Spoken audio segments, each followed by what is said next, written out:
আপু কেমন আছেন? এই তো আলহামদুলিল্লাহ ভালো। আপনি ভালো আছেন? হ্যাঁ, ভালো আছি। আপুর কি আগে বিয়ে শাদী হয়েছিল?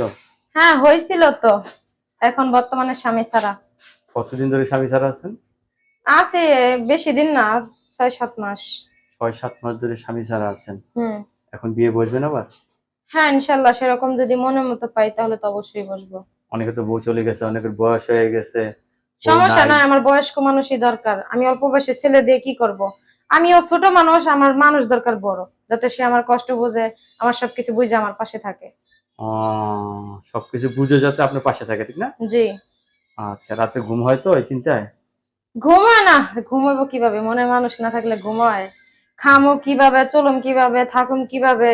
তার একজন মানুষ থাকলে না ঘুমোয়, চিন্তা ভাবনা থাকে না। আমি তো টেনশনে ঘুমাই না। টেনশনে ঘুম হয় না? না। আচ্ছা, আমরা দোয়া করি আপনি অতি তাড়াতাড়ি একজন ভালো দেখে ছেলে দেখে বিয়ে বসেন, যাতে আপনার টেনশনটা মুক্ত হয়, রাত ভর যাতে আপনি ঘুমাইতে পারেন, ঠিক আছে? ওকে। ধন্যবাদ আপনাকে।